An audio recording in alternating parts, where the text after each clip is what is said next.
Alana Weltley.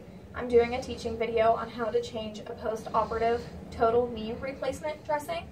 This is Blaine. She's a coworker. She volunteered to do the video for me. She is not an actual patient. This is also another coworker. Her name's Elizabeth. She's going to act as Blaine's sister, and she will be changing the dressing at home for her. Usually when they come back from the OR, we leave the dressing on for a total of 24 hours. The next day, whenever we're going to change it, we can go ahead and take the ACE wrap off.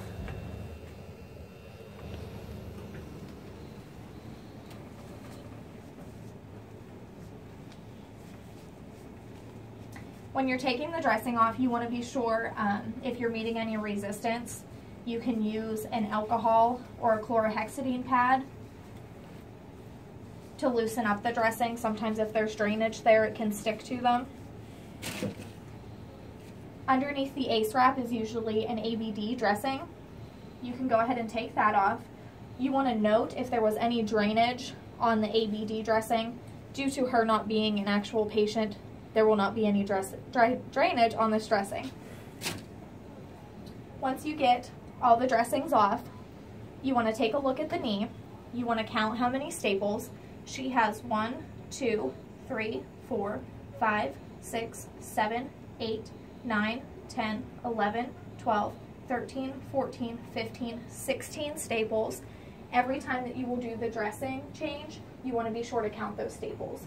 You also want to look at the site to be sure that there's not any excessive redness, swelling, any bruising, and then you want to note what type of drainage is coming out of that knee.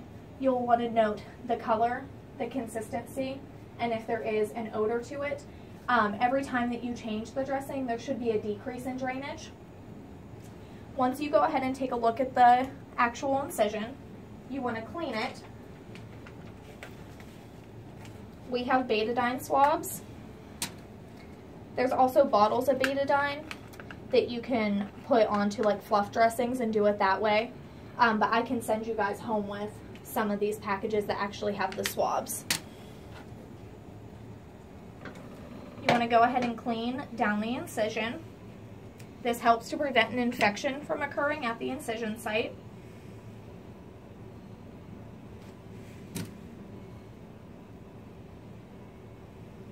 You want to wait for the betadine to dry before you redress it.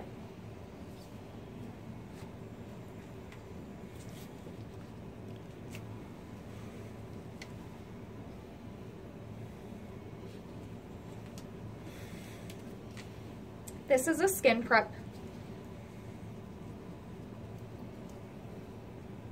You can go around the edges of the incision where the dressing will lay. This helps prevent from skin breakdown occurring where the dressing attaches to the skin. It also has a barrier film to it, which will help make the dressing stick to the skin better.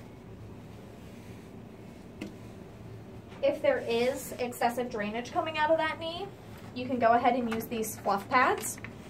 It helps absorb the drainage that's coming out. You can just fold it in half and it lays right over top of the incision site.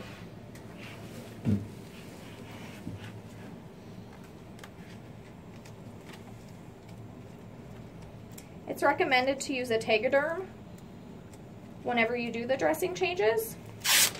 And that's what we have here. The back of this comes off.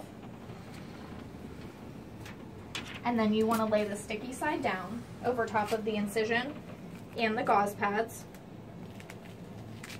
There's a little bit of stretch to it, so it can stretch right over top of the fluff dressings.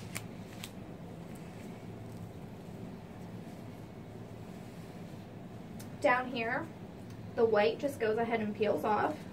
You want to be sure that the dressing is actually sticking to the skin as you peel the white film back.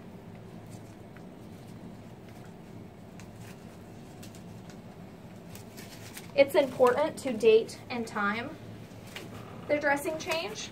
That way you can remember to change it daily.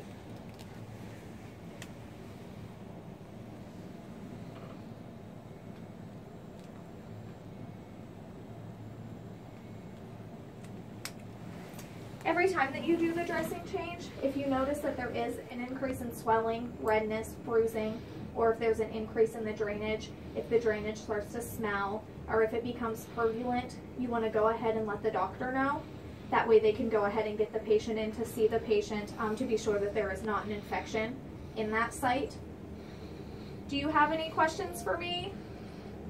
Okay, I will send you home with enough dressing supplies to change that site up until home health will be coming in to see you, okay?